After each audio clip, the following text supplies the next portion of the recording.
Então, bom dia, gente. Meu nome é Arion, eu estou no programa de pós-graduação do mestrado da PUC Paraná. E aqui eu acho que eu vou mudar um pouco o ritmo das conversas, porque tratou ali de psicanálise, aqui tratou também alguma coisa com relação à psicanálise, vocês também com relação à psicanálise, e minha área de pesquisa é mais voltada para ontologia, boa parte da ontologia moderna e alguns diálogos de ontologia moderna contemporânea, então vai mudar um pouco o ritmo da conversa. Em específico, o que eu vou apresentar hoje, que o título é Filosofia Impossível, uma pergunta, Kojève e o problema do tempo em Spinoza, é uma seção do meu primeiro capítulo da dissertação que eu estou fazendo, e basicamente eu tenho um problema de recolocar o Spinoza na história da filosofia dentro de algumas linhagens que ele não foi colocado tradicionalmente. Então, tradicionalmente, o Hegel faz isso, de colocar o Spinoza numa linhagem junto de Parmênides e Plotino, e aí o esforço do meu trabalho é basicamente tirar ele dessa linhagem e colocar ele em outro, mais na linhagem de Duns Scott, Nietzsche, que é o que o Deleuze vai fazer depois, principalmente o Deleuze, mas o Althusser vai colocar ele numa outra linhagem, em outro sentido, com Maquiavel, Rousseau e Marx, etc. Então, é mais ou menos de tentar resgatar um Spinoza de um materialismo francês contemporâneo e tentar tirar ele um pouco dessa ideia de idealismo alemão. E, nesse sentido, a leitura do Hegel facilmente é a leitura de mais sucesso da filosofia do Spinoza. Então, o que o Hegel faz com o Spinoza no século XIX, no meio do século XIX, vale para muita coisa, e o meu problema aqui é justamente o Kojève, porque o Kojève, querendo ou não, o Kojève junto com o Hippolyte são os dois maiores divulgadores de Hegel na França no começo do século XX. Então, enquanto nesse começo o Bergson tinha muita força na filosofia francesa, no nascimento assim, de estudos da fenomenologia e tal, tinha muita gente grande que era bergsoniana na época, o Kojève e o Hippolyte trazem o Hegel e reconfiguram totalmente a situação francesa na filosofia nessa época. E, inclusive, nesse curso do Kojève, que é o que eu vou discutir hoje, muita gente, Merleau-Ponty estava lá, o Lacan estava lá, então tinha muita gente importante posteriormente que teve esse curso lendário do Kojève sobre que se chama Introdução à Leitura de Hegel. Então, meu problema não é com o Kojève em específico, o Kojève vai ser um ponto de inflexão aqui, meu problema é com o Spinoza, porque no limite eu sou spinozista, meu trabalho é sobre Spinoza. Então, eu começo assim, Alexandre Kojève, seguramente o maior divulgador da filosofia de Hegel na França na primeira metade do século XX, ao lado de Jean Hippolyte, tece uma importante crítica ao estatuto do tempo na filosofia de Spinoza, inspirado certamente por Hegel, porque quem faz essa primeira leitura de chamar o Spinoza de uma cosmista, que é negar a realidade finita e fazer com que o mundo se reduza só a Deus, sem nenhum indivíduo, nesse sentido, o Kojève desenvolve um lado implícito da crítica já presente na leitura hegeliana, que é de grande valia para o estudo e revitalização do próprio spinozismo. Com vista de analisar e posteriormente nos contrapormos a essas críticas, queremos nos demorar um pouco sobre esse tema. Então, o primeiro tópico seria a leitura do Kojève do spinozismo. Então, na esteira da interpretação acosmista do spinozismo, desenvolvida por Hegel, e que, nesse caso, como é o texto da dissertação, e que acabamos de analisar esses pontos principais, aqui, então, basicamente, o Hegel vê no Spinoza dois princípios, que são o princípio de afirmação absoluta do ser, que é o conceito de substância, e o conceito de negação absoluta do ser, que é o conceito de modo, no Spinoza. Então, o Hegel coloca isso como uma contradição interna no spinozismo que entra em curto-circuito. Basicamente, pegando a primeira página da Ética, o Hegel fala, não, isso aqui não vai para frente, não tem dialética suficiente no Spinoza para que ele consiga sair do absolutamente positivo para o campo das determinações das coisas finitas. Então, basicamente, esses são os pontos principais, o conceito de negação e de afirmação no Spinoza, no sentido ontológico do termo. Então, nessa esteira, temos a interpretação feita por Alexandre Kojève na 6ª, 7ª e 8ª conferência de seu lendário curso Introdução à Leitura de Hegel do ano letivo de 38 e 39 sobre a fenomenologia do espírito, intituladas Notas sobre a Eternidade, o Tempo e o Conceito. Nessas conferências, Kojève analisa o que ele chama de 5 tipos filosóficos irredutíveis. E sobre esse tema eu cito Kojève. Aliás, esse problema da relação entre eternidade, tempo e o conceito exprime o conteúdo essencial de toda a filosofia, de modo que se pode dizer que só há 5 tipos filosóficos irredutíveis, isto é, essencialmente diferentes. Um tipo impossível, possibilidade de Parmênides e Spinoza. 3 tipos relativamente possíveis, mas insuficientes, possibilidades de Platão, Aristóteles e Kant. e um tipo verdadeiro que é necessário, aliás, ainda desenvolver, e Hegel e Heidegger representam essa possibilidade. Como vemos, além de equivaler Spinoza a Parmênides, Kojève também os coloca como tipo impossível em filosofia. E que outra citação do Kojève, como já disse, o sistema de Spinoza é a perfeita encarnação do absurdo. Por isso, quando se tenta realizar seu pensamento, experimenta-se a mesma sensação de vertigem que se tem diante de um paradoxo da lógica formal ou da teoria dos conjuntos. Certamente a leitura kojèviana tem total embasamento e inspiração na interpretação cosmista hegeliana. No entanto, e é isso que nos interessa como uma segunda crítica ao desenvolvimento spinozista do conceito de coisa finita, Kojève coloca uma grande ênfase nas noções de tempo e de duração em sua interpretação da ontologia de Spinoza, constituindo um núcleo extremamente problemático no seu desenvolvimento, sem sequer valer da negatividade acentuada por Hegel. Lembremos, antes de tudo, que as noções de tempo e de duração aparecem como sendo essencialmente as maneiras de ser dos modos finitos, como consta nas definições 5 e 7 no livro 2 e na proposição 8 em sua demonstração do livro 3 da Ética. Aqui eu cito elas. Definição 5 do livro 2 é: a duração é a continuação indefinida no existir. Definição 7: por coisas singulares compreendo aquelas coisas que são finitas e que têm uma existência determinada. E a proposição 8, o esforço ou conatos, pelo qual cada coisa se esforça por perseverar em seu ser, não envolve nenhum tempo finito, mas um tempo indefinido. E sua demonstração. Com efeito, se envolvesse um tempo limitado que determinasse a duração da coisa, seguir-se-ia então exclusivamente da própria potência pela qual a coisa existe, que após esse tempo limitado ela não poderia mais existir, devendo se destruir. Mas isso é um absurdo. Portanto, esse tempo envolve um tempo indefinido. Lembrando que esse princípio de que uma coisa não se autodestrói é como se fosse uma ausência da ideia de pulsão de morte, que depois vai ter essa alta tendência ao repouso, né? A segunda lei da termodinâmica no Spinoza não é presente. Então a tendência é sempre a perseverar no próprio ser. Então, aqui Spinoza fala de tempo e duração como sendo nucleares e essenciais na maneira de ser dos modos finitos. Não obstante, é justamente com relação ao estatuto dessas noções que se dirige a crítica de Kojève. Atacar essas noções é atacar toda a ontologia, epistemologia, ética e política spinozanas. Quer dizer, é demolir a filosofia de Spinoza como um todo. Vejamos como isso acontece. Kojève elabora essa classificação dos 5 tipos filosóficos irredutíveis com relação ao problema de como articular o conceito, isto é, o conjunto coerente do conhecimento conceitual que aspira à verdade, com a realidade temporal ou eterna.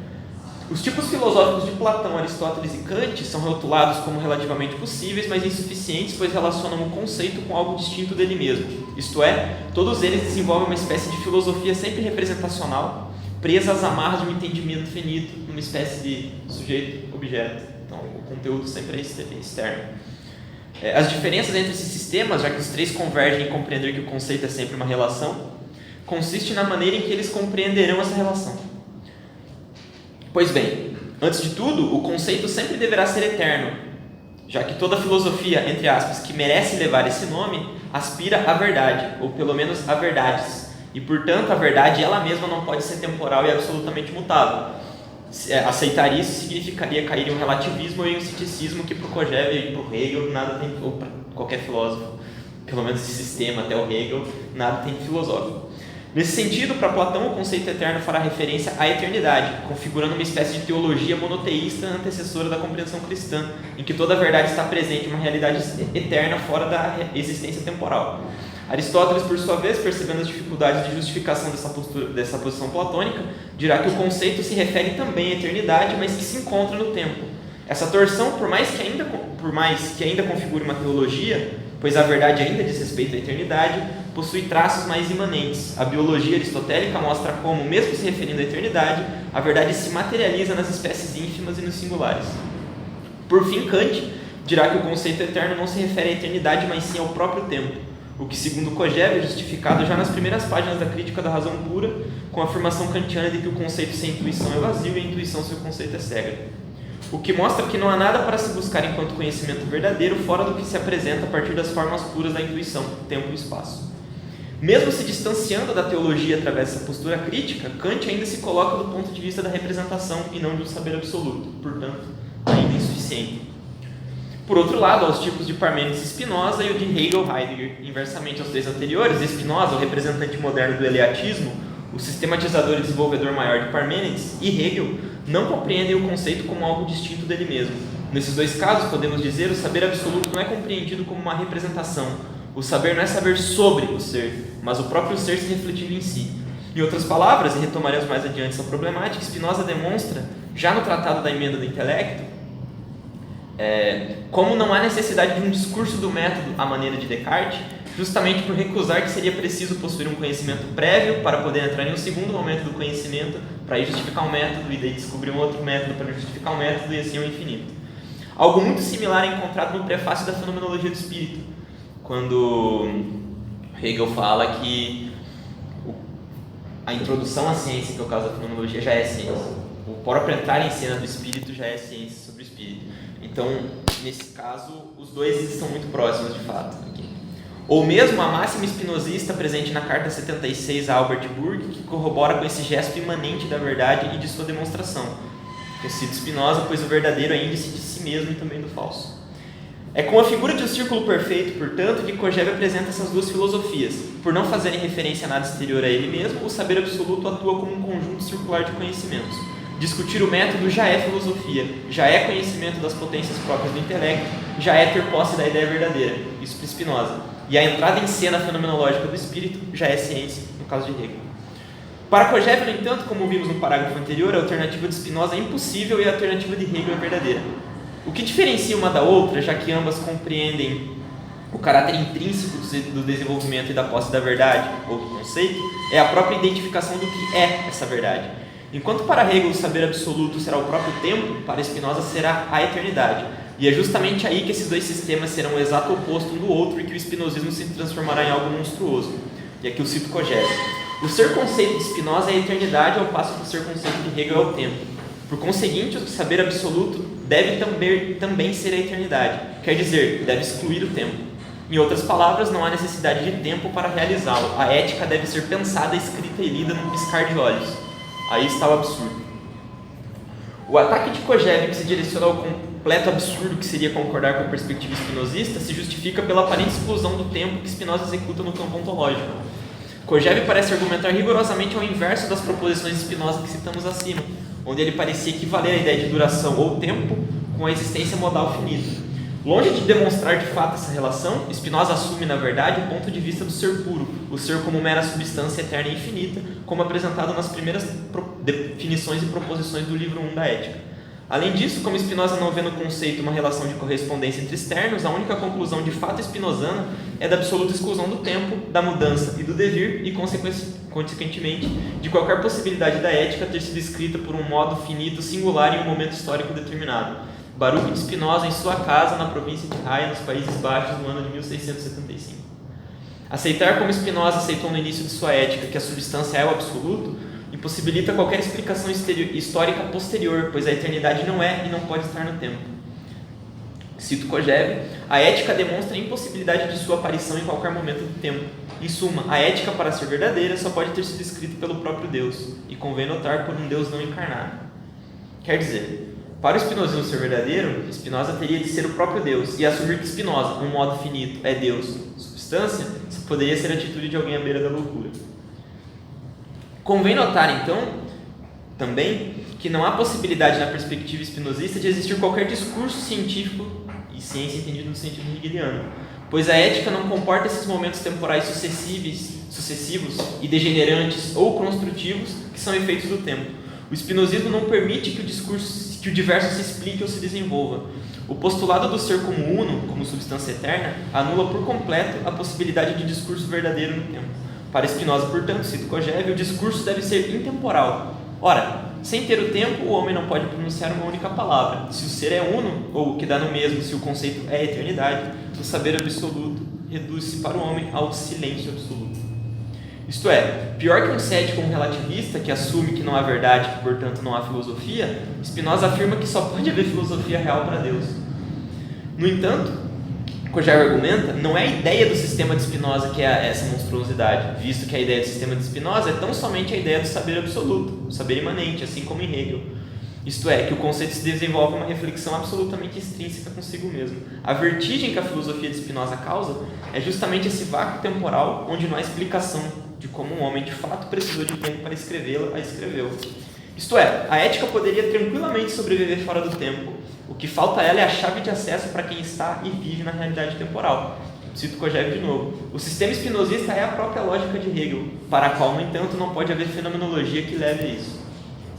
Em suma, a filosofia de Hegel é o sistema espelhado de Spinoza, é seu correlato oposto. Todo o esforço de Hegel consiste em criar um sistema espinosista que possa ser escrito por um homem que vive no mundo histórico, diz Kojève. Por isso a exaltação de Hegel com Spinoza, ou Spinoza ou nenhuma filosofia. Spinoza é o iniciador, o precursor, e do ponto de vista da eternidade do tempo do conceito não é diferente. Spinoza é o único, além de Hegel e Heidegger, a perceber a natureza do absoluto, mas como bom iniciador, fracassa no desenvolvimento concreto desse mesmo absoluto. Por fim, toda essa interpretação de Kojève, como dizemos no início, se configura como outro lado da crítica ao acosmismo de Spinoza, não um ateísmo, não um panteísmo. Assim, Kojève pode resumir desse modo a postura spinozana frente ao mundo das coisas finitas. O sistema de Spinoza não é um panteísmo, mas um acosmismo. É o universo ou a totalidade do ser se reduzindo ao Deus único, mas que é um Deus sem mundo e sem homens. E tal afirmação equivale a dizer que tudo que é mudança devir tempo não existe para a ciência, porque se tratando da ética não se sabe nem como nem por que tais coisas nela aparecem. Dizer que o conceito é a eternidade, isso é, que o saber absoluto só é possível para a substância, anula completamente a própria existência dos seres finitos. Não apenas esses estão reduzidos à ignorância, como seria no ceticismo relativismo, mas eles mesmos perdem sua densidade ontológica por o próprio tempo, sua condição inerente e essencial de ser é desontologizado. O espinosismo é o lugar onde só há Deus e que só há conhecimento verdadeiro para Deus. Por isso a vertigem e o horror de um homem finito historicamente determinado frente a ele. Tem tempo ainda? Mais 2 minutinhos. Quanto? 2 minutinhos. 2 minutos. Então, essa era a primeira parte, meio que a parte negativa, que é a crítica que o Kojève faz ao Spinoza. O que eu vou tentar fazer no restante do meu trabalho, aqui também para não parecer que o Kojève é um louco, tá falando desse monte de coisa, eu vou só citar aqui em 2 obras do Spinoza que o Spinoza fala sobre o tempo. Eu vou deixar só uma problematização para o fim, que é mais ou menos o que eu vou tratar como contraposto depois, que é o que eu vou tentar desenvolver em outros capítulos da dissertação. Mas então, poderia soar um tanto arbitrário ou até mesmo equivocada a leitura de Kojève. Não obstante, certamente não concordamos com as conclusões que chega o intérprete francês sobre a natureza do espinosismo. No entanto, a colocação do problema que Kojève discute tem até certo ponto referência na própria letra de Spinoza. A natureza do conceito de tempo é problemática em texto como os pensamentos metafísicos e a Carta 12, ou chamada Carta do Infinito, e até mesmo na Ética, em que são feitas alusões a uma não-realidade do tempo. Então, no Pensamentos Metafísicos, Spinoza vai dizer o seguinte: o que é o tempo? Assim ele define. Assim, o tempo não é uma ficção das coisas, mas apenas um modo de pensar, ou como já dissemos, um ente de razão. Com efeito, é um modo de pensar que serve para explicar a duração. Deve-se notar aqui, o que servirá quando posteriormente falarmos de eternidade, que a duração é concebida como maior ou menor, como composta de partes, e que é um atributo da existência e não da essência. Isso aqui Spinoza fala, então ele fala claramente: o tempo não é uma ficção das coisas, mas apenas um modo de pensar. E na Carta 12, o Estatuto do Tempo parece ser ainda mais subjugado. Então, cito a Carta 12 aqui. Louis Meyer. O tempo nos serve para medir a duração e a medida para determinar a quantidade, de sorte que podemos imaginar a ambas o mais facilmente possível. Além disso, do fato de que separamos as feições da substância da própria substância e de que as reduzimos a classes com o fim de imaginá-las com mais facilidade, surge o número. Portanto, o qual se vê claramente que a medida, o tempo e o número não são outra coisa que simples modos de pensar, ou melhor, de imaginar.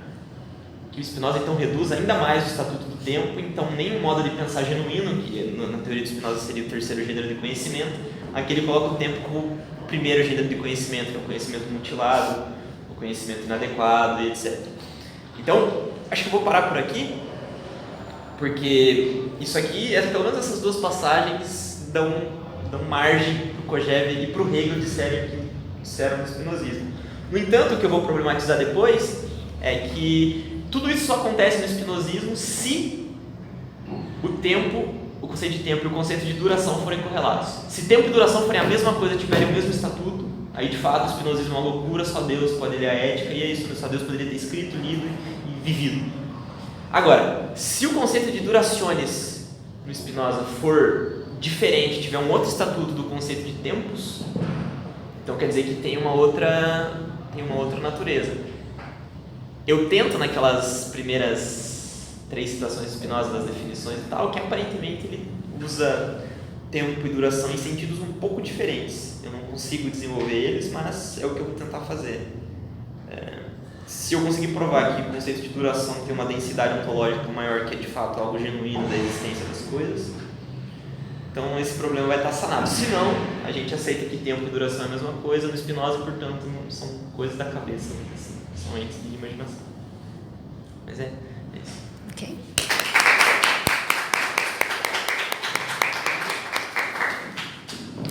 Quem tem alguma pergunta? Eu não entendo muito disso.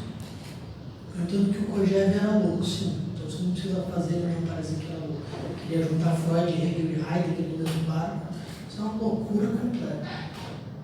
Mas minha pergunta é se o nome do Spinoza para ele é Bergson. O alvo dele é o Bergson. A filosofia que ele quer combater. O Kojève? É. Não, nesse caso aqui não.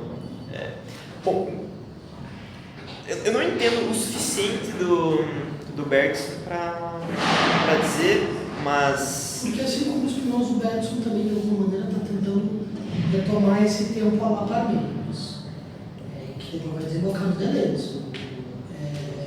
Em que sentido? Um tempo a la Parmênides, que significaria? No sentido de um tempo separado. Um tempo que é pura duração. Um tempo que não é medida, tá? E que vai complicar toda a questão do conceito. Né? Depois o Deleuze nessa trilha vai um esforço para pensar o que é um conceito. Não é uma pergunta importante essa que eu estou fazendo, mas é uma querela ali da epistemologia francesa, me parece.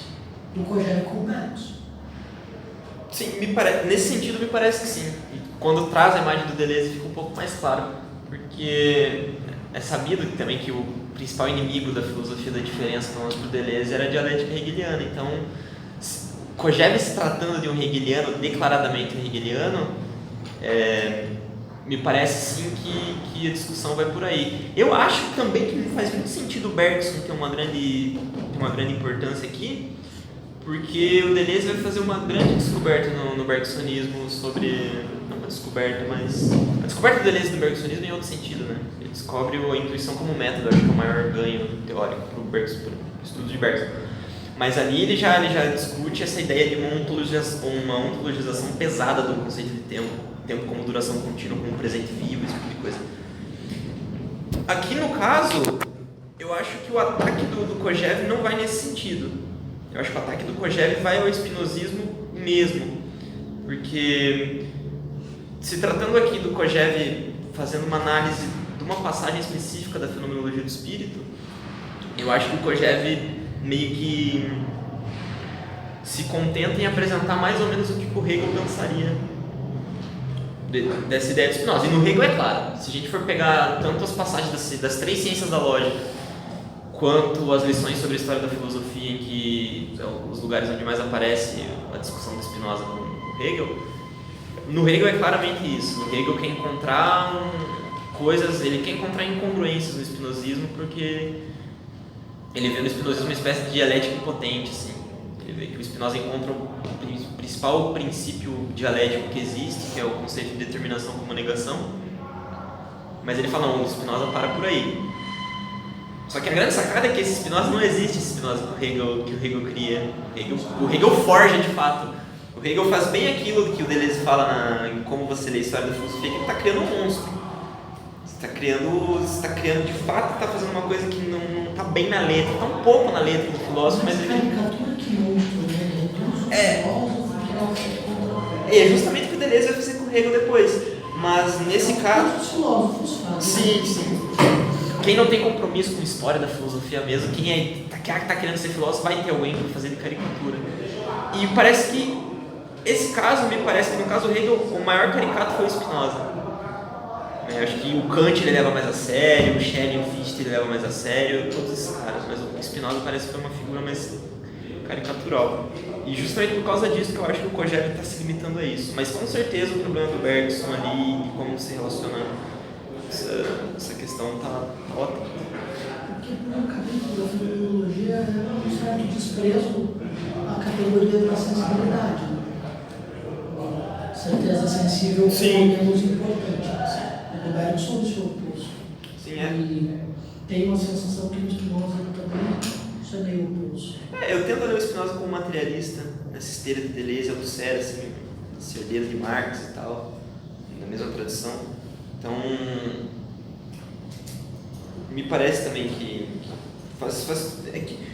também pelo lado do Althusser, né, que essa ideia de você querer tirar o idealismo da dialética e ver o que vira, né? Me parece que quando o Althusser chama o Spinoza para o combate, se não me engano, elementos de autocrítica, é justamente mais ou menos nessa ideia que você está querendo tanto salvar o Spinoza por um lado e por outro lado o Marx, eu acho. Tentar tirar da dialética esse resquício de idealismo. Eu vou muito por esse lado, mas eu acho que o combate da época dos anos 30 e 40 está mais ou menos por aí. A grande parte é a briga da Mariana Chauí, fazer o Marx um spinozano e não um hegeliano. Sim, que é a herança do Althusser, herança muito forte do Althusser. Mas aí há muitas drogas pesadas ao mesmo tempo. Aí o buraco complica, porque tirar o Hegel do Marx também é uma coisa muito difícil, mas existe a possibilidade. Tem alguns caras, o Pierre Macheret, o Balibar, tem uns caras que tentam, pelo menos diminuir a presença do Hegel no Marx, mas a figura do Spinoza sempre aparece, e parece que nesse contexto é algo latente, assim, o núcleo da discussão está mais ou menos se passando por aqui, eu acho. Mais alguém? Eu também não entendo, mas seguindo mais pelas proposições e as definições que você colocou, como que conversariam talvez as definições de conatos e o tempo? O conatos quer perseverar do ser, mas essa própria perseverança não se daria uma espécie de sucessão, assim como o compasso de uma música persevera, mesmo variando essas notas, os acidentes. Ou seja, não teria que haver um tempo para que possamos perseverar, ou a gente se persevera numa coisa que a gente imagina que existe? É uma boa pergunta, é uma boa questão, que isso seria mais ou menos o desenvolvimento positivo do que eu queria falar. A grande sacada é que o tempo e a duração das Spinoza não são correlatos. Então, a duração de fato existe como modo de ser. A duração que é a existência indefinida. Então é o momento em que algo finito persevera na própria existência. Então ele vai ter um grau de intensidade X ou Y, e dependendo do que, como no Spinoza você não tem um sujeito substancial, vai estar sempre aberto. Como tudo é modo, sempre vai estar aberto. Então essa ideia de composição, você vai compor com algo que vem de fora, isso te aumenta a tua potência de agir, isso te decompõe, te diminui, tá? Tudo isso faz parte do modo de ser de algo finito. E tudo isso se faz na duração, que é justamente o conatos é a própria duração. Então esse esforço por perseverar é o próprio esforço da duração. A sacada é que o conceito de tempo no Spinoza, ele é um conceito psicológico, é um conceito, é um modo de pensar só. Quer dizer, o tempo que ele está pensando o tempo como medida. Então o tempo em si não existe. O tempo é uma criação nossa, de fato, mas a duração existe. Então, o fato das coisas durarem é de fato real, é real. Então, a existência dos modos finitos é na duração, então ela é o grau de potência variável que vai de alguma coisa um pouco a mais do que zero até alguma coisa que não chega ao infinito. Então, isso aqui existe. E esse momento de existência que vai, que sobe e desce dependendo da tua ordem de encontros e tal, isso aí se chama duração. Então, isso aí de fato tem. Agora, o tempo, que é a unidade de medida que a gente usa para isso de fato não tem. Que é o que aparentemente é a confusão que tanto Hegel quanto Kojève colocam. Tipo, eles reconhecem como duração e tempo como sendo correlatos, mas no Spinoza não é correlato. Que também não é nada assim, isso era clássico na filosofia moderna, você usar o tempo como medida. Mas o tempo talvez tivesse algum caráter, vamos dizer assim, que fosse ontologizado, né? Tivesse alguma essência, fosse a ficção de alguma coisa. No caso dele, a duração é uma ficção de alguma coisa, o tempo não é. O tempo é a maneira como nós compreendemos tal coisa. por um lado. E por outro lado, pior ainda, que ele fala aqui depois como um modo de imaginar, é que o tempo vai fazer referência ao primeiro modo de conhecimento. Então o tempo geralmente vai estar relacionado com a vida imaginativa. Quando você chegar na ciência intuitiva, que é o terceiro gênero de conhecimento, o tempo ele deixa de ser. É como se a gente estivesse vendo a própria eternidade nela, assim, no caso Spinoza. Quando você vê a própria produção da coisa. Tanto é que, de fato, quando você muda de gênero de conhecimento na ética, que são as últimas 20 proposições só, da parte 5, muda completamente o ritmo do texto. Então é quando, de fato, o tempo some e só aparece tipo, a própria produção das coisas, assim, aparecendo. Então, me parece que é nesse sentido. Essa duração explosiva está mais próximo da temporalidade, né, hegeliana?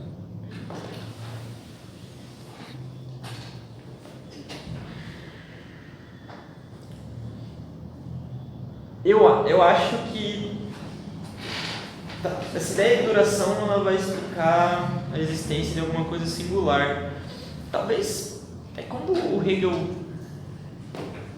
equivale o conceito, o discurso coerente que aspira à verdade com o tempo, me parece que sim, nesse sentido parece que sim. Só que o meio como eles vão entender isso é completamente diferente.